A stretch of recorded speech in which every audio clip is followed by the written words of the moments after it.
Itu saja. Apa jua kelemahan yang sedia ada tanpa pilihan raya PBT itu, kita tambah baik. Saya rasa itu lebih bermakna daripada mengadakan satu perkara baru. Saya tak setuju tentang untuk diadakan pilihan raya itu. Pertama, ialah kalau ikut dari segi perlembagaan kita pun, pilihan raya PBT itu telah dimasukkan setelah berlaku urusan kaum pada tahun 1969 dahulu.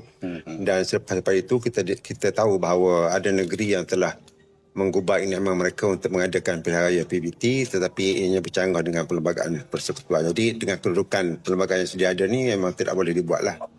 Jadi pada saya bukan sekadar kita melihat pilihan raya semata-mata, kena tengok dari segi keseimbangan, stabiliti kedudukan masyarakat yang ada, di samping apa akan jadi apabila berlaku perbezaan di antara PBT dengan kerajaan negeri. Jadi tentulah akan berlaku politik dan sebagainya yang akan menjejaskan kelancaran pentadbiran sesebuah kerajaan. Jadi saya faham bahawa mereka ini melihat model-model di negara-negara maju yang tak boleh tengok dalam aspek-aspek satu-satu aspek saja. Kita kena tengok secara keseluruhan. Jadi apa yang diamalkan sedia ada di Malaysia ini, kita tambah baik itulah.